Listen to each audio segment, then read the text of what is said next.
Bonjour à tous, bienvenue dans cette nouvelle vidéo sur ma chaîne YouTube et on se retrouve aujourd'hui pour une nouvelle review, la review du premier épisode de Pékin Express, la route des tribus légendaires, la nouvelle saison de Pékin Express avec des anonymes après la saison évidemment All Star que nous avions eue il y a quelques semaines. Si la vidéo vous plaît et que vous êtes content de voir le retour des reviews, n'hésitez pas à liker cette vidéo et à la partager autour de vous. Et je vous attends évidemment en commentaire pour me donner votre avis sur ce premier épisode qui, je vais le dire tout de suite, pour moi en tout cas, n'avait strictement aucune hype.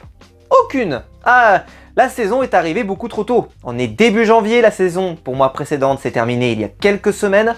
Le programme n'a pas eu le temps de me manquer. Je me suis pas dit, tiens, Pékin Express revient, il y a cette impatience. Évidemment, c'est un programme que j'adore, mais pas de hype. Aucune hype. Zéro.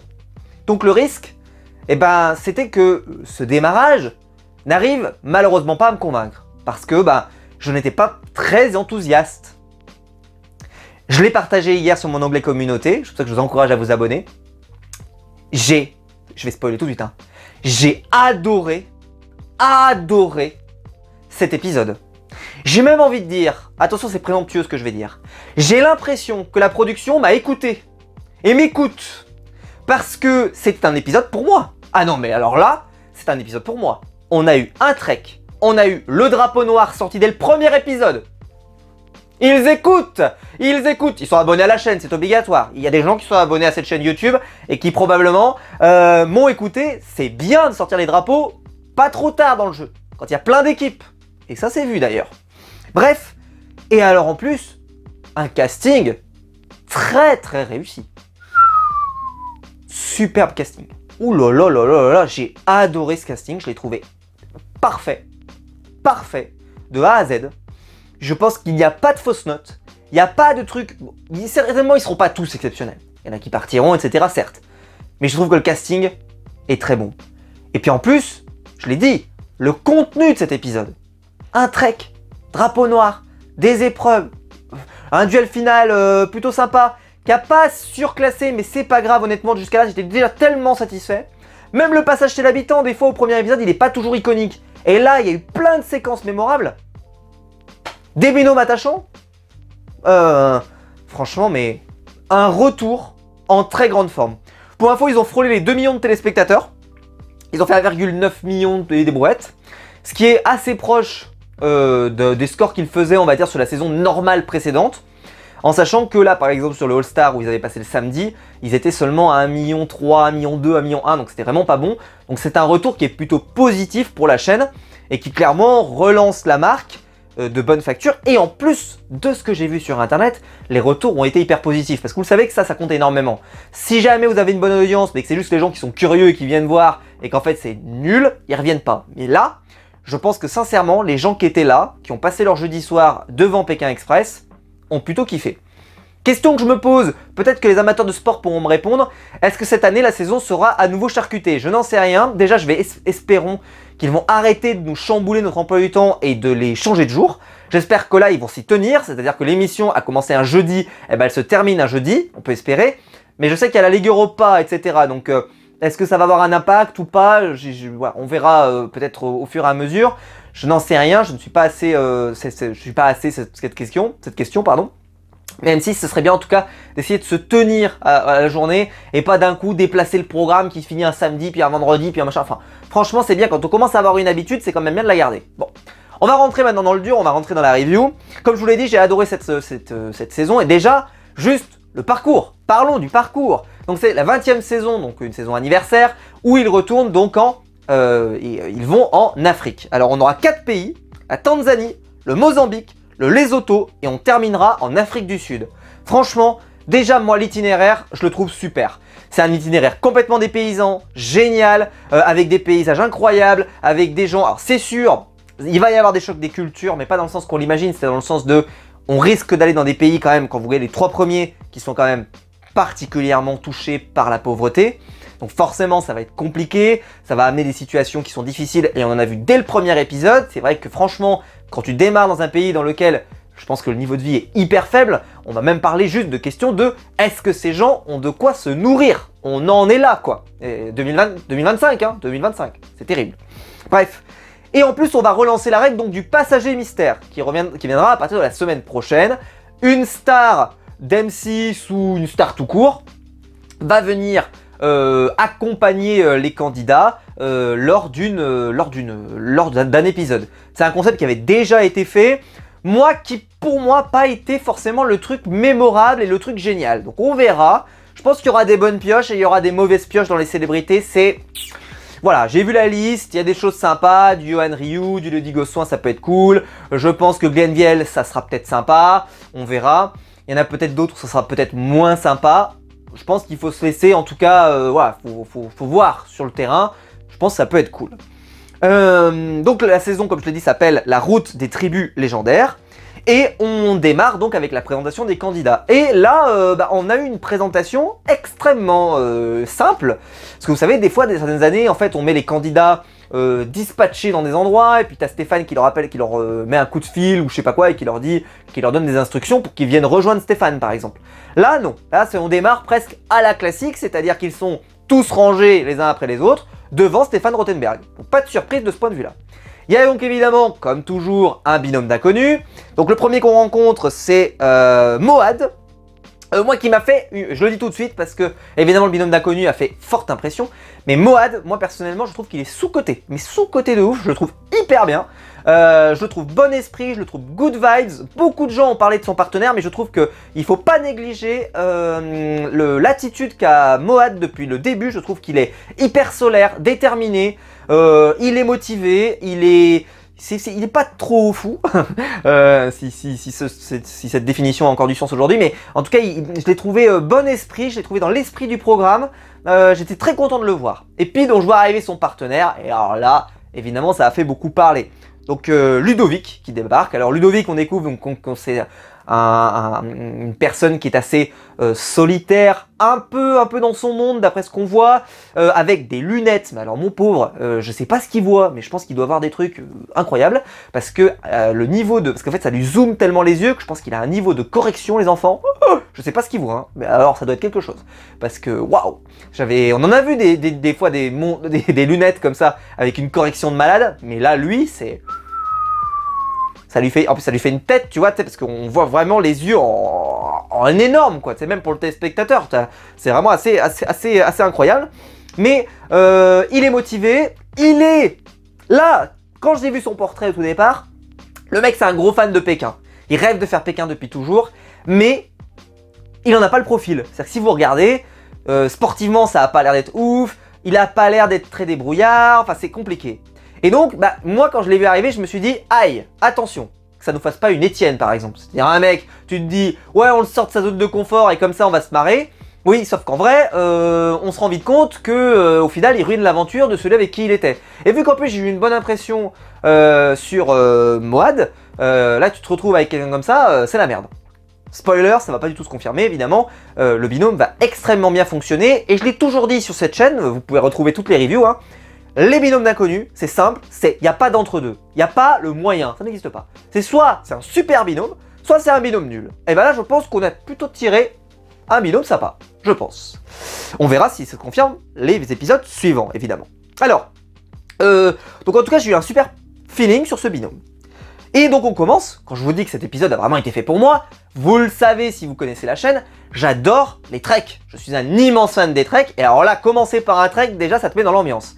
Spoiler, on a vu que la semaine prochaine, il y avait également un trek. Donc ça veut dire que dans les 2 premiers épisodes, on va avoir 2 treks. Mais je pense, sans déconner, que je suis sur écoute dans cette pièce. M6 si vous m'écoutez, hein, voilà. N'hésitez pas, voilà. Mais franchement, parce que j'aime tellement les treks que là, les voir démarrer avec 2 treks dans la saison, ils pouvaient pas me rendre plus heureux. Et donc là, dans le premier épisode, on a eu un trek. Donc en fait, ils ont vidé les valises des candidats. Ils doivent re-remplir leurs valises, mais avec un matelas à l'intérieur, et donc, une sorte de canoë matelas, enfin c'est un peu, voilà, bon, peu importe. Et donc, il va falloir retirer des choses et re-remplir leurs valises. Puis ces valises, il va falloir marcher 4 km avec. Donc en plus, les valises sont énormes, elles roulent pas bien, la route est accidentée, il y a de la boue, du machin, etc. Bref, c'est le bordel. Et on se retrouve donc avec un départ assez compliqué. L'objectif, c'est d'arriver premier. Si vous arrivez premier, vous avez la possibilité d'aller voir le Kilimandjaro et de faire un... Et en fait, vous êtes premier, donc vous êtes qualifié pour l'épreuve d'après. Pour l'étape d'après, pardon. Les 3 autres, donc le 2e, 3e et 4e, sont qualifiés pour l'épreuve d'immunité et les autres ne sont qualifiés à rien. Alors, ce qui... déjà, le fait qu'il y ait eu ce remplissage de valises, qui n'a pas donné des séquences mémorables, mais c'est pas très grave. Derrière, on enchaîne, on part dans le sur une sorte de petit trek des familles, là, en tout cas une petite marche, un peu compliquée, etc. Va nous permettre de faire ressortir des personnalités. Donc ceux qui m'ont particulièrement inspiré à ce moment-là, il y a William et Christophe, donc c'est les frères Avironnet, pardon, qui ont l'air très cool. Hein. Ils ont l'air un peu d'être du profil peut-être des frères Bûcherons, etc. avec un niveau d'anglais catastrophique. Oh là là là là là là. Alors on en a vu, hein. Mais alors eux, je pense qu'à mon avis, là, on touche le fin fond de l'éducation nationale, c'est-à-dire que là, je parle très mal anglais, mais alors eux, à mon avis, là, ils en biquent pas une. À un moment, ils vont essayer qu'une bagnole s'arrête. Oh là là là là. Oh mon Dieu, on en reparlera tout à l'heure, mais c'était un carnage. Ils sont même pas capables d'obtenir que la voiture s'arrête. Pour vous dire, alors il faut juste dire stop, hein, mais c'est pour vous dire à quel point ils sont pas à l'aise. On peut espérer évidemment que plus ils vont pratiquer, plus ils vont faire de stop, mieux ça va se passer. Mais franchement, ils partent pas gagnants sur le papier. Hein. Oh là là. Mais bon, ils ont l'air good vibes. Moi, c'est des binômes que j'aime bien, hein, vous le savez. Moi, j'ai toujours aimé les frères Bûcherons, etc. Les Catalans, tout ça, tout ça. Donc ça me plaît. Sur le papier, en tout cas, ça peut me plaire. Mais il faut évidemment que le niveau suive derrière. Mais voilà. Et qu'en fait, ils sont en train de marcher avec leurs valises et tout. Et ils nous disent ah, mais moi, je suis prêt à marcher. Moi, il n'y a pas de problème. La seule chose qui nous manque, c'est du carburant, le rosé, quoi. C'est marrant, c'est sympa. L'abus d'alcool est évidemment dangereux pour la santé.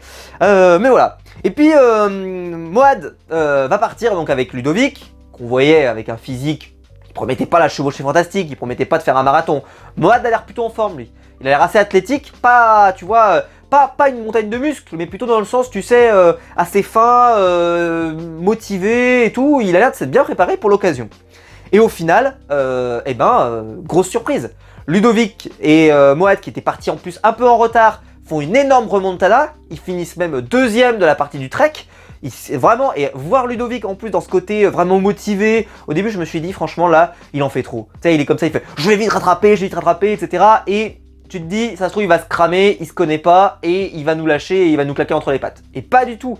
Le mec est déterminé, il a vraiment envie de se donner à 200%, et il va jusqu'au bout. Et voilà, et même Moad, on le voit, il est assez surpris de son partenaire. Je pense que quand il l'a vu, il s'est peut-être pas dit, ah, c'est peut-être pas fait la meilleure pioche de ma vie. Et au final, c'est un bon truc, voilà, c'est quelqu'un, il est prêt à suivre, il est prêt à tout donner, c'est ce qui compte. Donc non, déjà, on peut exclure le côté de on a pris un Étienne 2.0. Non, on a pris quelqu'un qui est motivé, déjà parce qu'il est fan du programme, ce qui est déjà la grosse différence aussi, c'est quelqu'un de motivé. Je pense qu'ils ont quand même retenu la leçon de ne pas prendre des gens qui n'en ont rien à foutre. Bah oui, quand même, M6, hein, réveillez-vous. C'est quand même bien de prendre des gens qui sont contents d'être là. Eh oui, c'est bien, bravo.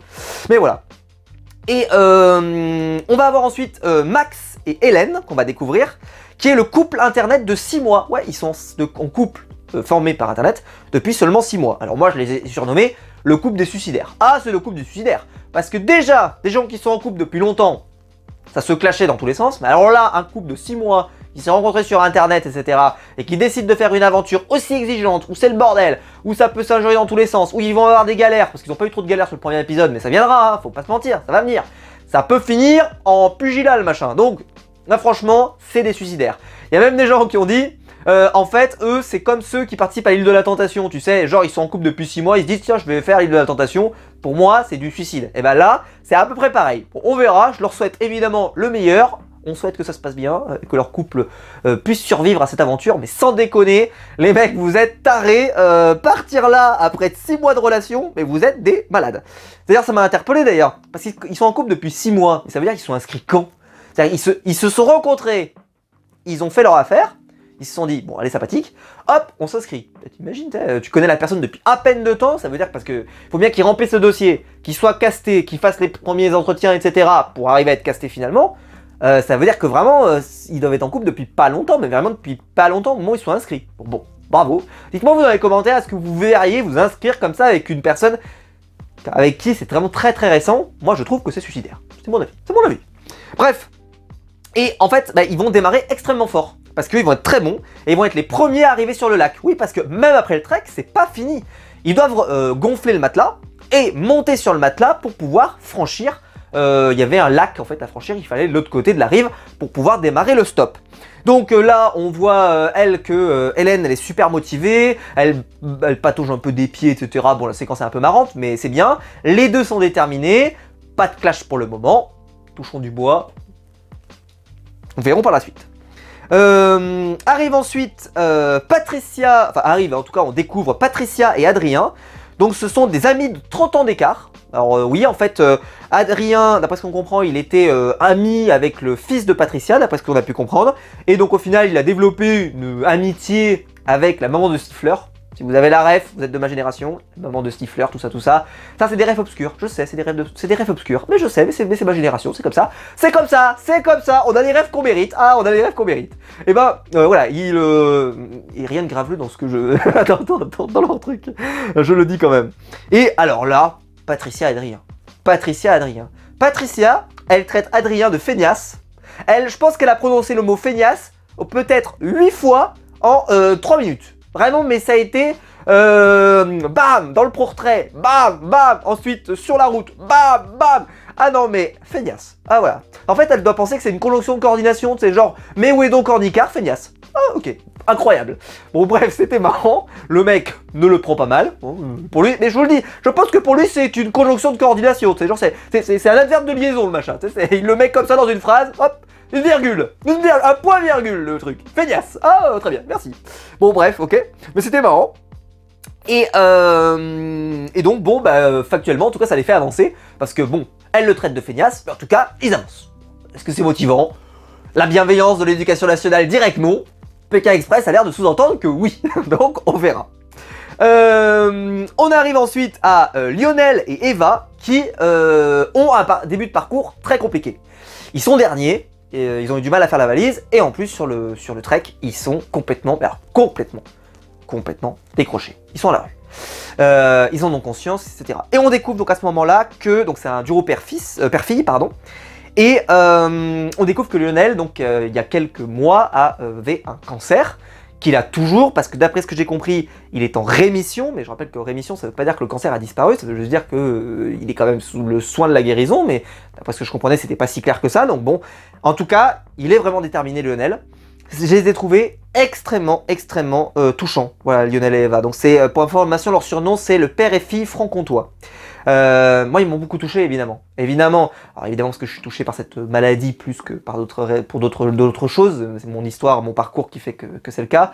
Mais voilà, j'ai trouvé très beau, très sincère pour quelqu'un comme Lionel. J'ai trouvé qu'en plus sa fille, elle est... Enfin, je trouve que c'était un beau moment, voilà, père-fille, quoi. C'est très beau. On sent qu'il n'y avait pas de jugement. Parce qu'en plus, elle lui dit... à un moment, elle lui dit, ouais, je sais qu'il s'est inscrit pour moi. Ce qui est en plus très drôle parce qu'on pourrait s'attendre que ce soit plutôt l'inverse. C'est que la fille soit inscrite avec le père pour peut-être faire une dernière aventure. Je sais que c'est triste de parler comme ça et c'est vraiment pas l'esprit, mais ça aurait pu être un peu ce côté-là, tu sais, genre on a eu peur peut-être de le perdre, peut-être c'est possible, tu vois, ces maladies font vraiment flipper, hein. Et t'as envie de vivre une aventure incroyable. Mais en fait, on sent que c'est la fille qui a vraiment envie de vivre cette aventure et elle choisit son père et elle l'emmène avec lui. Alors, avec elle, pardon, elle l'emmène avec elle. Moi, j'ai trouvé que c'était en tout cas un beau moment familial, c'était cool. C'est un binôme voilà, qui m'a pas fait un effet incroyable sur l'ensemble de l'aventure, mais ce moment-là était quand même très touchant, il faut le dire. En tout cas, moi, de mon point de vue. Ensuite, Cécile et Marion, qu'on va découvrir, donc ils sont les Miss. Alors en fait, ils les ont présentés comme les sœurs, pas les sœurs, enfin les amis. En fait, ils ont fait une présentation, c'est écrit belle, jolie, mais aventurière, point d'interrogation, je crois un truc comme ça, bon, peu importe. En tout cas, bon, elles sont anciennes Miss, il y en a une, je crois, qui a été Miss Dauphine de je sais pas quoi, etc. Bon, voilà. Et bon, elles ont l'air plutôt déterminées, plutôt sportives, pas trop maniérées ni quoi que ce soit. Je sais que c'est des clichés ce que je sors, mais c'est juste pour dire que on peut avoir parfois des profils un peu caricaturaux. Là, c'est pas le cas. Elles sont de bonne volonté, elles ont le sourire, elles sont investies, elles ont envie de tout donner. Rien à dire. Alors là, coup de chance, alors là, le complot, sans déconner, elle tombe sur un Italien, déjà, reprenons quand même, nous sommes en Tanzanie, Tanzanie, dans le plus grand des calmes. Il y a un Italien, je sais pas italien, d'accord. L'Italien, il connaît Pékin Express, le mec est fan du programme et fan de l'édition, en tout cas du format italien, d'après ce qu'on a compris, il rêve de s'inscrire depuis longtemps, et donc il tombe sur les jeunes filles là et il leur dit, bah je vous emmène, voilà. Donc bon, bravo. Mais c'est vrai que tomber sur un Italien fan de Pékin Express en Tanzanie... Camoulox, je suppose. La fin de la phrase, c'est Camoulox, c'est ça? Bah non, c'est Pékin Express. C'était quand même assez étonnant. Bon. Au final, après le début du stop, là, ils vont commencer à avoir des paysages, etc. C'est vraiment sympa, hein, parce que vraiment le côté voyage en Afrique et tout, il y a vraiment le côté dépaysement, c'est formidable. C'est donc Max et Hélène qui arrivent premiers. Ils étaient premiers au trek, à la fin du trek, premiers au lac, et ils ont été premiers. Ils font un super démarrage. Moad et Ludo arrivent deuxième, c'est les inconnus. Trop cool pour eux. J'avais une bonne impression, une good vibes, ça s'est confirmé, c'était cool. Ensuite, Étienne et Judith qui arrivent troisième, qui sont les tourtereaux du Nord. Donc ils sont deux amoureux du Nord, voilà. Et enfin, Cécile et Marion qui sont donc les Miss, qui arrivent quatrième. Les autres, leur balise va sonner et ils ne participeront pas donc à l'épreuve d'immunité. J'ai beaucoup aimé ce démarrage. Et là, je peux vous dire franchement, il n'y avait pas eu de pub. Là, jusqu'à là, il n'y a pas eu de pub. Tout s'est enchaîné extrêmement vite. Je ne sais pas si vous regardez, mais on a eu un trek. Enfin, on a eu le truc de la valise, le trek, le passage sur le matelas, puis derrière le petit stop, etc. Ils arrivent sur place. Franchement, on a eu tout ça là peut-être en 25 minutes, 30 minutes. Oh, on n'a pas eu le temps de souffler. D'ailleurs, le programme, je ne l'ai pas vu passer. Je crois qu'il a terminé à 11h15, 11h30, un truc comme ça. Je ne l'ai pas vu passer. Il est passé comme une lettre à la poste. Hein. Des fois, il y a des programmes, je les sens passer. Je fais, on arrive au bout. Notamment pour ceux qui suivent toutes mes reviews. Oui, il y a un review Universe. Mais quand on parle de la Starac, des fois, putain, on se sent passer. Hein. Quand on arrive à 23h15, je fais, mais c'est pas possible quoi. Ça traîne la patte. Là, sur Pékin Express, ça n'a jamais été le cas. Une seconde. Ça a complètement glissé tout seul quoi. Formidable. Au final, donc on a notre top 4 et c'est là que il va y avoir donc le démarrage de la recherche d'habitation. Amandine et Alison se retrouvent donc chez l'habitant. Donc Amandine et Alison, là à ce moment on va vraiment les découvrir, ce sont les mamans jumelles. Alors elles ont vraiment souligné qu'elles étaient jumelles parce qu'elles portaient les mêmes couleurs de vêtements, etc. Bon, je sais pas si ça a été demandé par la prod ou pas, mais en tout cas, c'est vrai qu'elles ont vraiment voulu souligner qu'elles étaient jumelles. Et quand elles arrivent chez l'habitant, donc elles se font accepter quelque part, et elles se mettent à pleurer. Elles se mettent à pleurer parce que elles découvrent qu'il y a des gens qui n'ont pas grand chose, à leur offrir, et même s'ils n'ont pas grand chose à leur offrir, ils leur l'offrent quand même.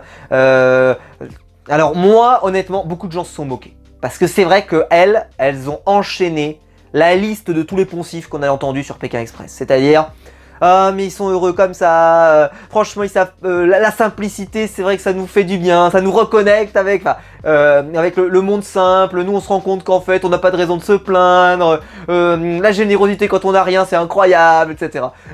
Vraiment vous faisiez un bingo de tout ce que doit sortir un binôme à ce moment-là de l'aventure, là vous pouviez remplir la grille en entier. Alors sujet, verbe, complément, vous aviez tout pour remplir. Vous faisiez un bingo de formidable parce que sans déconner, elles ont tout sorti. Bon, c'était émouvant évidemment.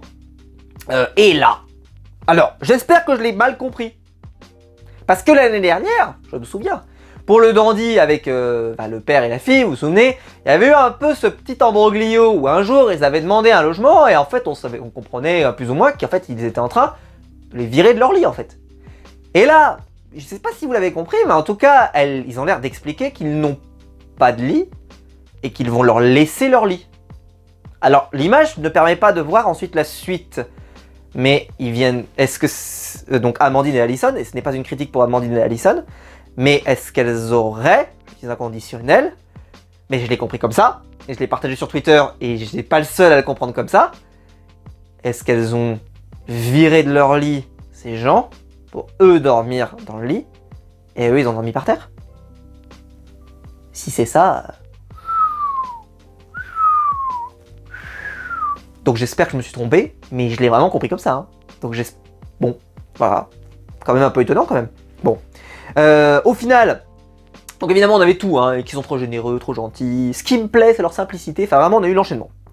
On arrive à ce moment-là aussi, Étienne et Judith qui vont avoir droit à un rituel Maasai où ils vont être habillés en tenue traditionnelle, etc. On n'en verra pas beaucoup, mais c'était sympa quand même. Ludovic, lui, il va arriver chez les gens, il va découvrir un peu comment ça se passe, comment fonctionnent les gens, etc. etc. Il va avoir un premier moment un peu d'émotion. Ils sont en train d'éplucher des carottes. Je vous promets sur ma vie, ils épluchent des carottes. Et là, c'est le moment émotion. Voilà, il est très touché. Ce qui est important, c'est que ces gens, ils croivent. Oui, parce que c'est important. Que ces gens croivent. Parce que moi, hein, je sais pas comment vous vous en mais en tout cas, nous croivons. Et je sais pas trop comment vous êtes chez vous, mais je pense que vous croivez. Qu'on dit pas, ils croivent. Et c'est important de savoir ça. D'accord, hein, donc il est important que vous croivez. Parce que ici, nous croivons. Qu'on ne dit pas, ils croivent. Voilà, c'était le point langue de cette vidéo. N'hésitez pas à la partager autour de vous. Merci, passez une excellente journée. Et une excellente soirée. Bref, au final, Otis et Enzo, qu'on n'avait pas encore vu à ce moment-là, c'est les copains geeks qui arrivent dans une maison et on leur propose pas à manger. Ils sont là, ils sont sur le canapé et on leur propose pas à manger. Donc ils discutent un peu et ils comprennent que ces gens n'ont quasiment rien. Au-delà même d'un toit, on voit bien que ça n'a pas l'air d'être le grand luxe, hein, pour ne pas dire plus. C'est vraiment la pauvreté. Et qu'en plus, parce que même dans les situations de pauvreté, globalement, ils ont toujours un petit peu à manger. Et là, ils leur sous-entendent qu'ils ont quasiment rien à manger.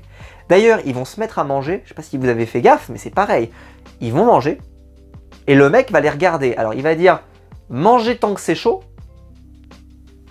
Et on ne les a pas vus manger. Est-ce que, même question que j'ai posée tout à l'heure, leur ont-ils offert le seul repas qu'ils avaient? Ça fait peur. Hein. Moi, je sais que Pékin Express, j'aurais peut-être du mal à le faire. Parce que c'est très très dur de voir ça. C'est très dur de voir des gens qui peut-être t'offrent des trucs qui en réalité, nous évidemment, dans la vraie vie, on n'en aurait pas besoin, etc. Et là, tu te retrouves à quémander de la nourriture et de leur prendre le peu qu'ils ont. Et ils ont vraiment rien.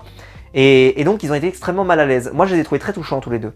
Parce qu'on sent que les deux geeks sont un peu mal à l'aise. Et je me suis beaucoup retrouvé en eux. Dans ce côté un peu malaise de demander à avoir de la nourriture parce qu'ils ont beaucoup donné, il y avait un trek difficile, etc. Ils ont faim.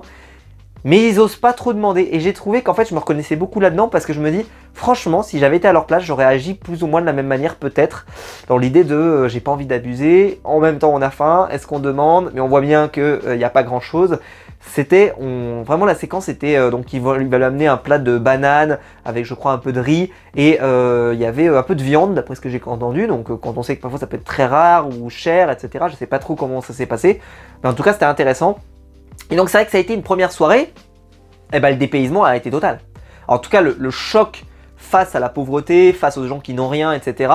Là-dessus on a vraiment pris une grosse dose, tu vois, c'est vraiment, ça fait plaisir. Mais bon.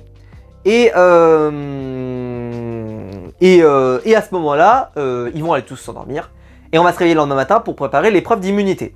Alors l'épreuve d'immunité, c'était, en fait, il y en a un qui doit jeter un bâton. J'espère que j'ai bien retenu comment ça s'écrit parce que je l'ai écrit en phonétique. Un rumbu, d'après ce que j'avais vu.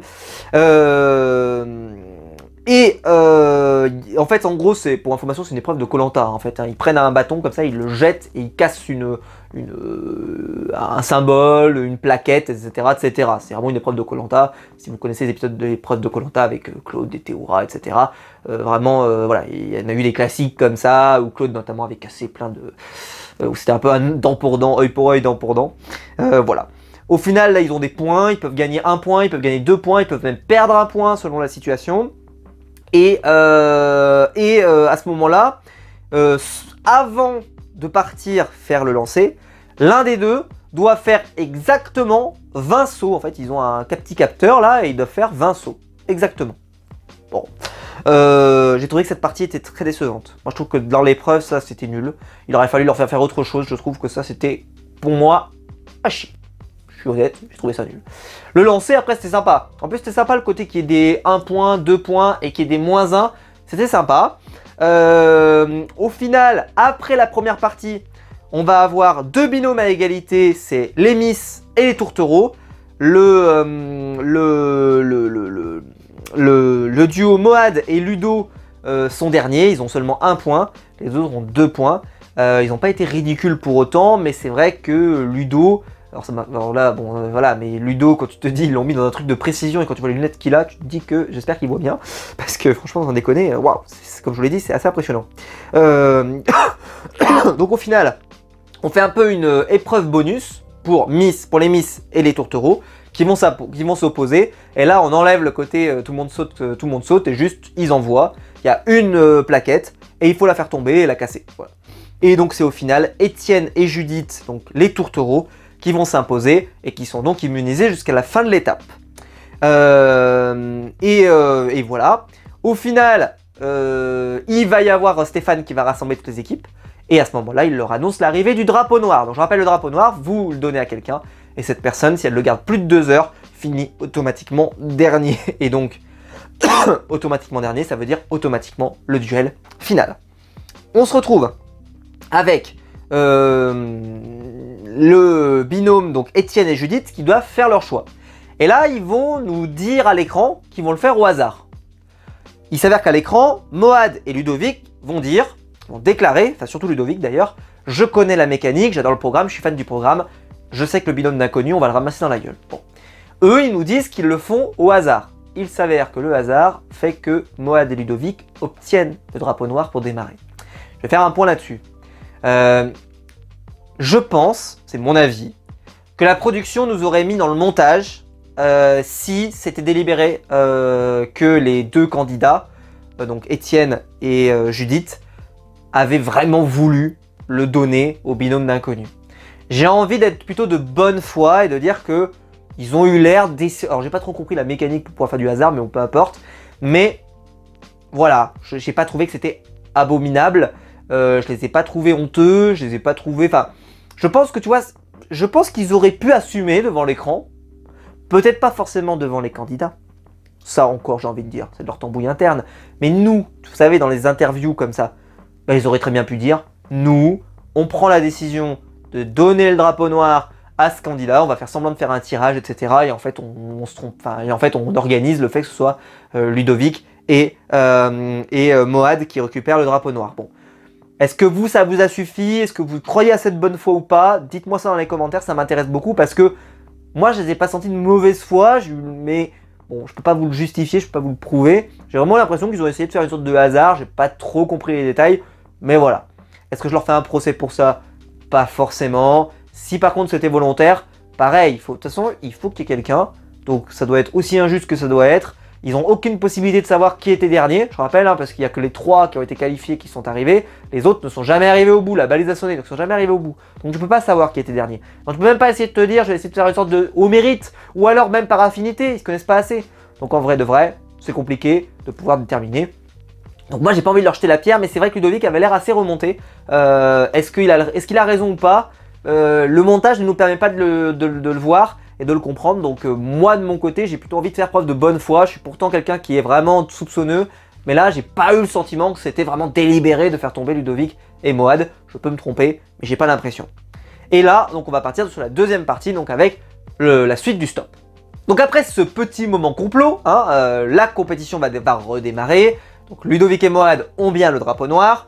Et ils vont très vite réussir à le donner aux Miss, qui vont récupérer le drapeau noir. Puis ensuite, le drapeau noir va être donné aux frères avironnais, William et Christophe. Ils vont récupérer le drapeau et à ce moment-là, ils ont la possibilité de le donner à Matteo et Esmeralda, qui sont les cousins belges. Sauf que bah, ils se cachent et ils essaient de pas se montrer, etc., etc. Donc on retrouve un peu les mécaniques du drapeau noir, c'est assez marrant. C'est là où c'est bien quand même d'avoir un certain nombre de candidats parce que forcément tu as plus de chances de le donner et c'est plutôt cool. Il y a un démarrage et puis on se rend compte que Étienne et Judith s'arrêtent dans un bar pour dépenser leur euro, 1 euro par jour, vous le savez. Une remarque là-dessus, c'est des séquences qu'il y avait beaucoup à l'époque et qu'il y avait de moins en moins. Et je suis assez content moi de voir certains dépenser cet euro par jour. Parce qu'il est fait là, il est aussi là pour ça. C'est aussi parfois pour créer des séquences un peu marrantes.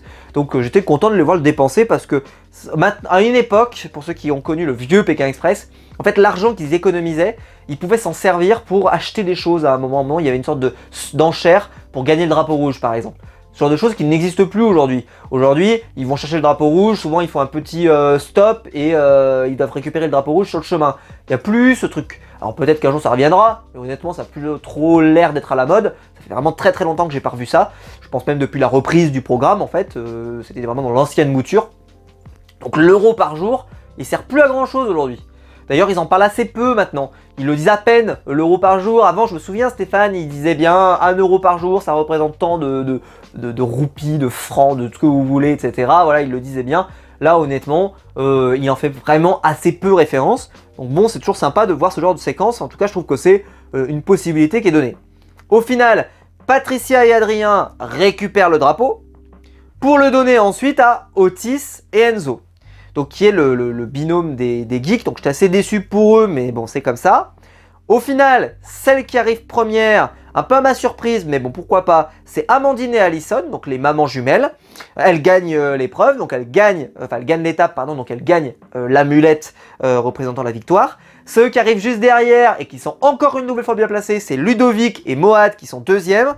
Juste derrière, il y a Cécile et Marion, donc les Miss, qui arrivent troisième. Donc c'est vraiment, ça se joue à un mouchoir de poche qui sont encore présents en fait quand elles arrivent. Donc vraiment, tout le monde est là à aller, on va dire, à 1 ou 2 minutes près. Heureusement que ça se joue pas entre la première et la deuxième place parce que sinon il y aurait eu de quoi rager. Mais là, malheureusement, aucun d'entre eux n'est premier.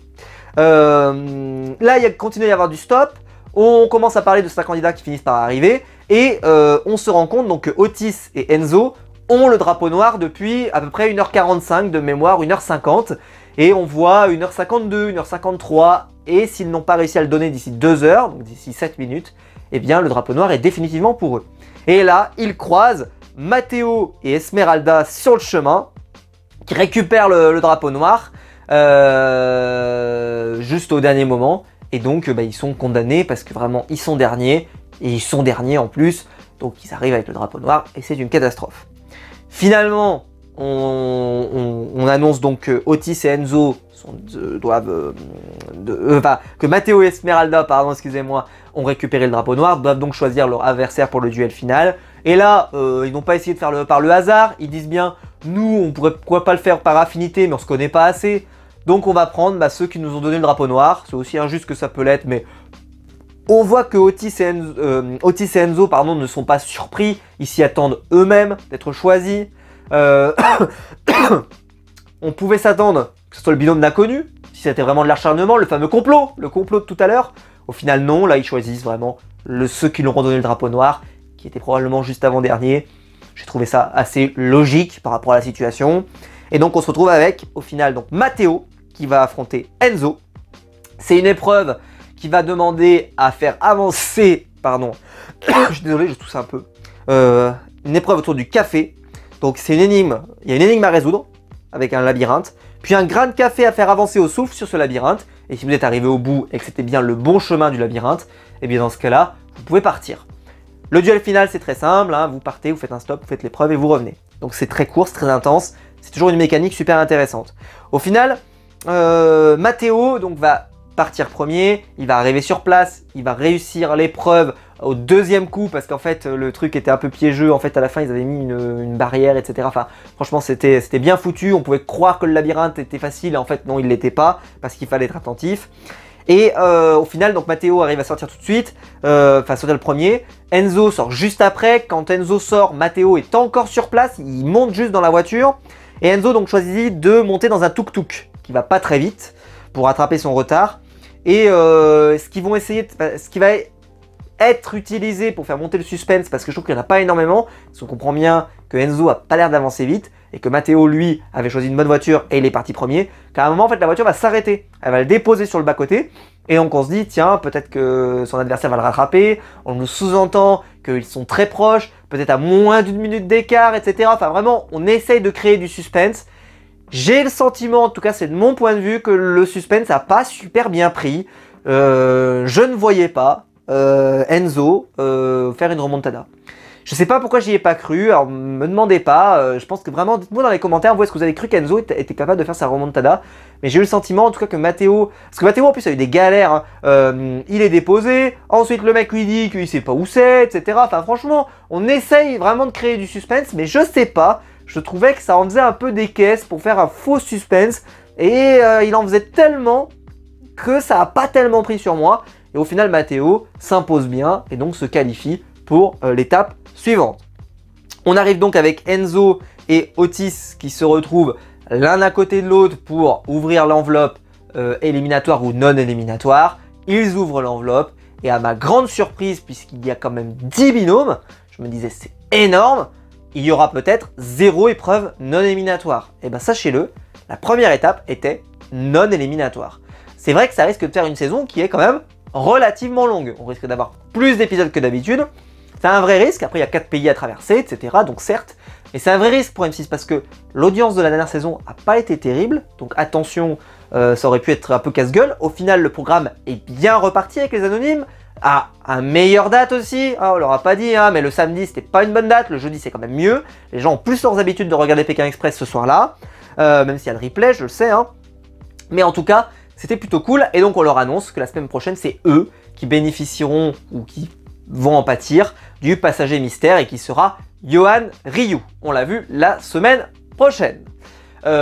Franchement, ça a été une soirée parfaite de A à Z, je n'ai rien à dire. C'est incroyable que j'ai rien à dire. Pourtant, vous le savez, je ne suis pas le dernier pour faire des remarques, pour faire des critiques, parce que j'essaie toujours d'obtenir le meilleur de mes programmes, j'essaie d'être exigeant, mais c'est pour le meilleur des programmes, c'est pour avoir des choses qui sont bonnes et de qualité. Je suis pas juste quelqu'un qui critique pour critiquer. Et là, hier soir, j'ai trouvé que c'était parfait. J'ai trouvé que ça a été un retour hyper bon. Les binômes ont l'air intéressants. J'ai trouvé que le passage chez l'habitant était top. L'épreuve, voilà, j'ai juste pinaille un peu sur, pour moi, l'une des deux parties de l'épreuve que j'ai trouvé vraiment pas bon. Mais franchement, ça affecte rien parce que le suite était quand même sympa. C'était cool, c'était un peu serré. En plus, il y a eu du suspense. Ils étaient à égalité, etc. Donc franchement, pour moi, c'est plutôt très réussi. Petite mention pour terminer, c'est ils ont refait la deuxième partie de soirée. Franchement, merci quoi. Parce que je trouve que la deuxième partie de soirée, elle était quand même... je trouve que c'est pas digne, en tout cas de mon côté, de M6 de faire juste un peu des reviews en fait. Ils font des reviews. Si moi je suis capable de les faire ici dans cette pièce, eux en fait ils les mettaient sur un canapé et ils regardaient l'épisode et ils le commentaient, comme je le fais là. Moi je le fais sans image, mais globalement ça ressemblait un peu à ça. Et il suffit que les candidats soient pas super bons clients, que ça crée pas des séquences mémorables, je trouvais que c'était pas incroyable. Après, ceci étant, ça coûtait rien. Ça sera l'avantage. C'est que ça coûtait que dalle. À mon avis, à produire, t'imagines, tu mets des mecs sur un canapé, ils regardent la télé. Voilà. Mais je pense qu'en termes d'audience, je pense que c'était pas génial. Et donc là, ils ont profité, ils ont refait un itinéraire bis. Alors, ils ont changé le nom, mais en gros, c'est on refait une compétition pendant le déroulé de la saison, on fait une compétition parallèle. Et cette compétition parallèle va être sur le thème de qui peut battre Riyad et Louison. Et j'étais très content évidemment de revoir Riyad et Louison. Évidemment Riyad, évidemment je l'aime beaucoup, vous le savez. Et ils ont mis le paquet hier soir, puisque dans le premier épisode, donc Riyad et Louison affrontaient l'un des binômes les plus iconiques de Pékin Express, les frères belges. Franchement, Samuel et Ludovic, tu les mets tous les deux pour affronter un des binômes les plus sympathiques de ces dernières années, etc. Franchement, c'est trop cool. Ça, ils étaient hyper good vibes au départ. Franchement, il y avait une super ambiance, c'était cool, c'était sympa. Je pense qu'honnêtement, en plus, je pense aux parodies de David, évidemment, de la chaîne Space Babies TV. Je pense que c'est bien plus porteur d'avoir ça que d'avoir les reviews sur leur chaîne sur la télé, qui étaient, certes, ça coûtait que dalle. Ça, franchement, honnêtement, ça coûtait rien. Mais je trouve quand même que c'est meilleur. Alors moi, je ne l'ai pas regardé en entier, je m'en excuse parce que moi ce matin, j'ai commencé très tôt de travailler, donc voilà, j'ai dû aller me coucher. Mais je pense qu'honnêtement, pour ceux qui veulent encore continuer la soirée, qui voilà, se lèvent pas forcément très tôt le lendemain matin, enfin bref, je trouve que c'est cool. Et pour moi, en tout cas, c'est une bonne proposition. Et j'étais content de revoir Riyad et Louison. C'était une super énergie, c'était good vibes, il y avait du stop, c'était marrant. Enfin voilà, j'ai regardé le départ en fait. J'étais en train de, voilà, j'allais me coucher, etc. Mais le temps, voilà, j'ai laissé un peu l'écran allumé. Et franchement, c'était sympa. Le démarrage était cool. Dites-moi vous dans les commentaires évidemment si vous avez regardé l'émission en entier. Mais c'était sympa. Enfin, moi en tout cas, je pense que c'est une bonne base. J'ai vu les binômes qu'ils ont invités. Enfin voilà, on a vu un peu des petits teasers. Je pense que ça peut être cool et ça peut être un bon complément à la saison. Et je suis assez confiant. Bref, qu'est-ce que j'en ai pensé? Je vous le dis, moi de A à Z, même la deuxième partie, le qui peut battre Riyad et Louison, je trouve que c'est vraiment très réussi de A à Z. J'ai trouvé que le programme est revenu en très grande forme, ils ont mis les moyens, ils ont fait un premier épisode hyper riche, hyper intéressant, des paysans au total, avec du trek, avec des épreuves, avec du stop, du retournement, du drapeau noir, enfin franchement, que demande le peuple? Non mais vraiment, si vous n'avez pas aimé, dites-le moi dans les commentaires, je suis prêt à entendre vos critiques parce que vu que je n'en ai pas vraiment, j'ai hâte de vous lire. Mais pour moi c'est un retour vraiment exceptionnel, c'est vraiment un super retour, je suis hyper content, je trouve que c'est un retour de qualité, voilà, c'est vraiment un super retour. Mais dites-moi vous dans les commentaires ce que vous en avez pensé. Si la vidéo vous a plu, vous pouvez la liker, vous pouvez vous abonner, vous pouvez la partager sur les réseaux sociaux. Il y a le bouton rejoindre ici juste en dessous pour devenir membre de soutien et je vous en remercie. Et quant à nous, on se retrouve très vite pour des nouvelles vidéos sur ma chaîne YouTube. Ciao!